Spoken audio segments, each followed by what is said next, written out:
human supremacy, superiority, is a lie, and most of y'all have fallen for it.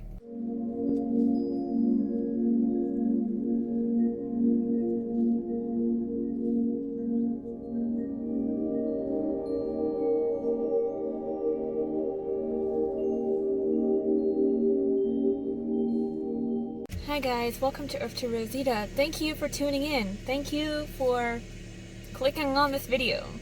This is a video that is going to be a little bit ranty from a freaking vegan that you probably hate because of all the stereotypes. But for the sake of your higher level of intelligence, your higher level of human consciousness that no other animal on this planet can compare to, I ask you, please, come into this video watching it with an open mind.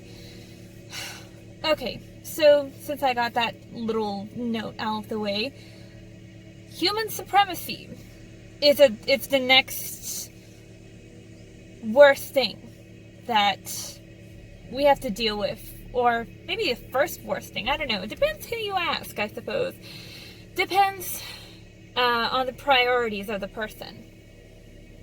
But, so I've been vegan for about 3 years now, and I really dove into animal ethics a lot, and I really,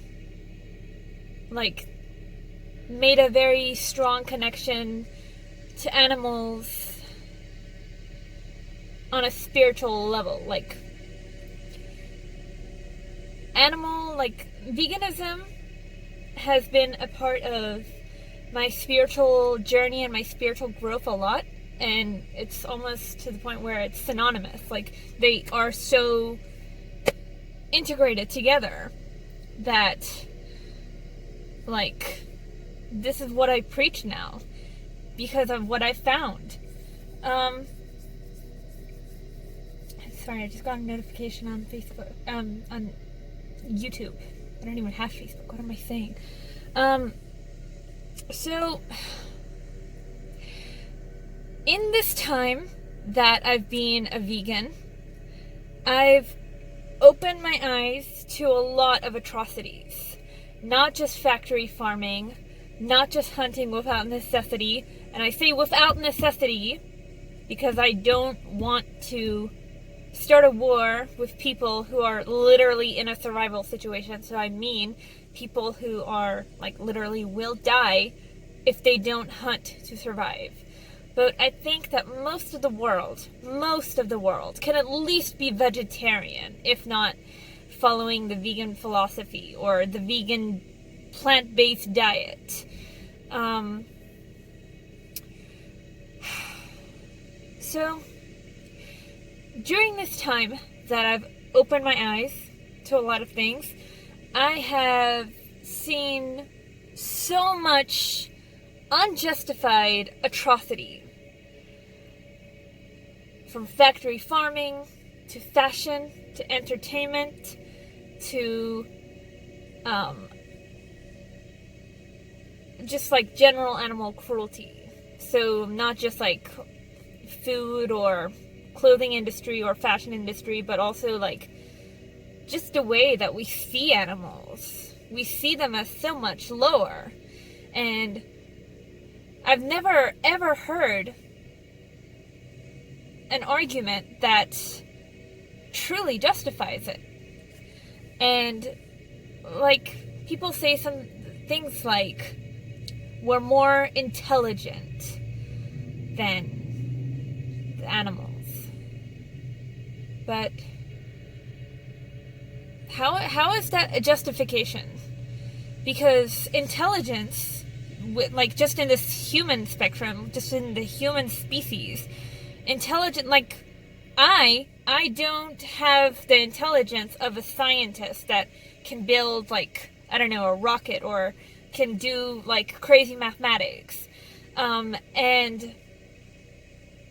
a 10-year-old does not have the intelligence as me, a 27-year-old.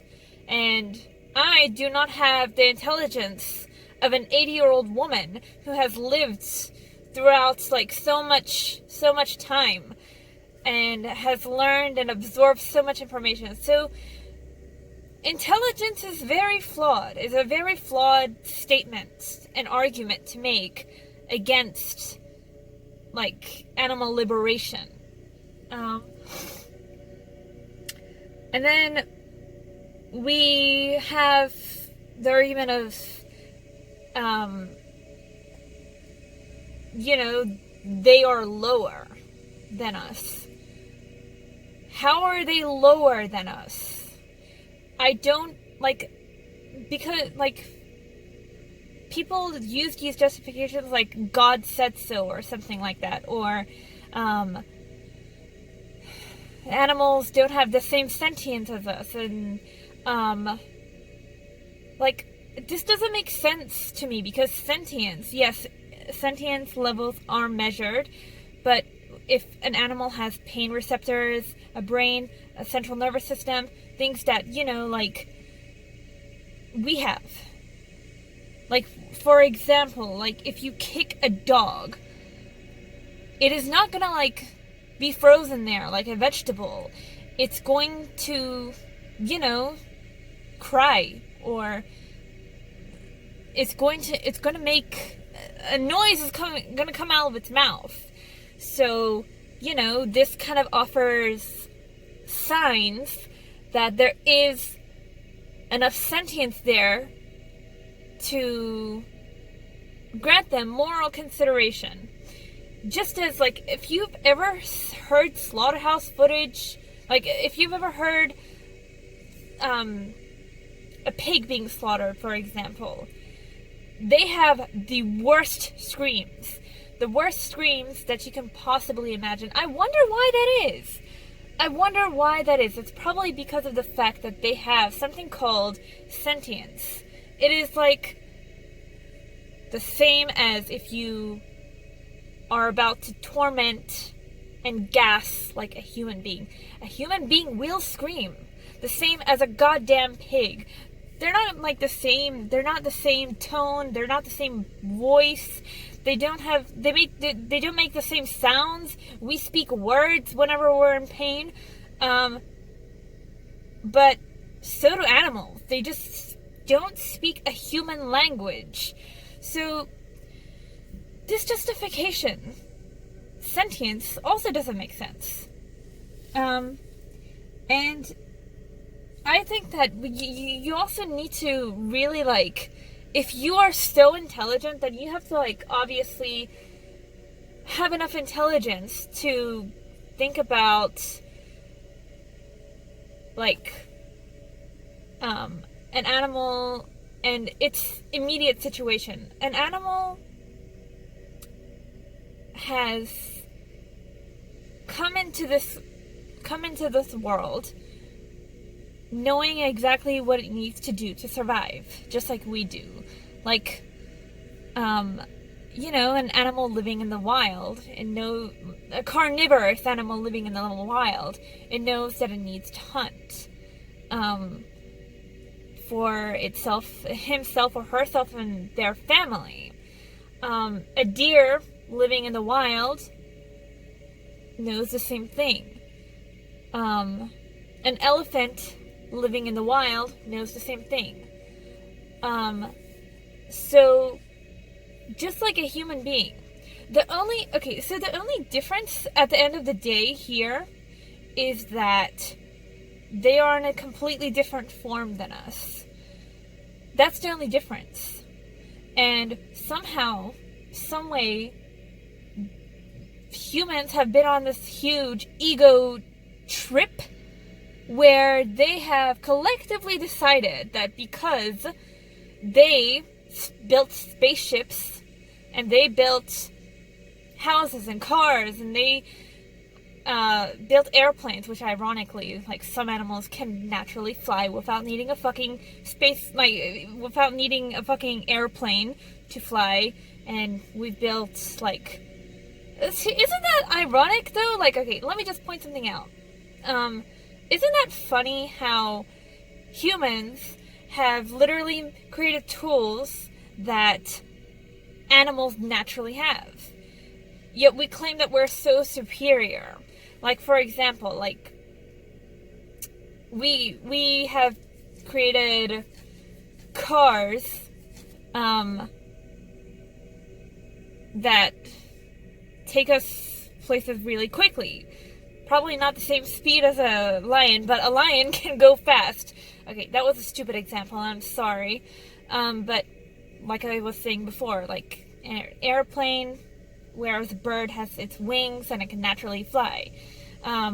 Fish can breathe and see underwater. We've created goggles and like other swimming gear to be able to breathe underwater and see underwater. We're so superior. We're so superior to other animals that we share this planet with, yet for some reason we want to mimic things that they can naturally do.